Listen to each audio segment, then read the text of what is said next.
Madam Deputy Speaker, it's a great pleasure to be able to speak in this debate. And I've chosen to speak about an issue which is of great importance in my constituency. But it's not just a local, parochial issue. It's one that should concern all of us. Because if we do nothing about it, we risk losing a large part of what makes the places that we represent unique. The health and diversity of our town centres and high streets is at risk. Increasingly, they're being dominated by chain stores and businesses that have a national profile. In fact, this is now so much the case, it can be very difficult to tell different places apart when you go shopping. This phenomenon has been dubbed the clone town by the New Economics Foundation. And in Cambridge, we're fortunate to have a number of streets which buck the trend of the clone town. One road in particular, Mill Road, has been renowned for decades for its vibrant mix of independent shops and restaurants from all around the world. But not even Mill Road is immune to the danger of slowly becoming yet another clone street. And a couple of years ago, there was a major campaign to prevent Tesco's from placing one of their express stores on Mill Road, which sadly failed. It became Tesco's 14th store in Cambridge. There are now 15 in Cambridge. And now Sainsbury's want to open one of their express stores further down the road. Now, it's not that I wish to criticise these businesses. They are clearly successful British companies who employ a large number of people. They didn't get where they are by missing opportunities to expand. It is entirely reasonable for them to want to acquire new locations, sell more products, and make more profit. But they do cause harm. They drive other shops out of business, employing a whole range of tactics.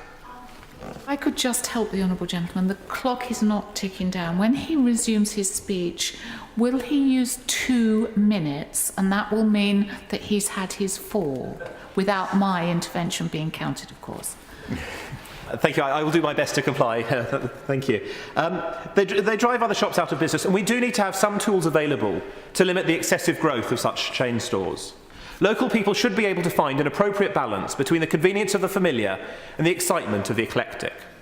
And this has been a live issue for a number of years, and the Cambridge City Council has worked with the LGA and the Noble Lord Greaves to table an amendment to the Localism Bill in the other place.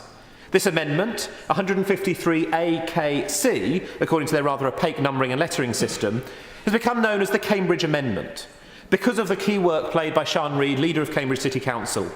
It sets out in simple steps how we can give local communities the tools that they need. Put simply, this amendment adds to the duties of a local planning authority the requirement to assess the vitality and diversity of local shopping areas. It doesn't bar specific companies, it doesn't set targets for the number of independent retailers itself, it would not in itself have any bearing on the current makeup of our high streets. But it would give local communities like Cambridge the freedom to decide whether a planning application will add to or detract from the vitality and diversity of the area. And in some areas around the country, a Tesco's may increase the viability of a high street, whereas in others, like Cambridge, it would decrease it.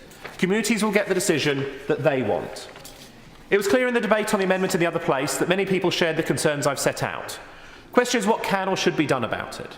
It does, of course, need people to vote with their feet as well. But I hope that members on all sides of the House will agree with me that giving local authorities the right tools to strike the right balance is desirable. And I hope that the government will support the Cambridge Amendment and allow communities around the country to have more say on their high streets, such as Mill Road. Well done.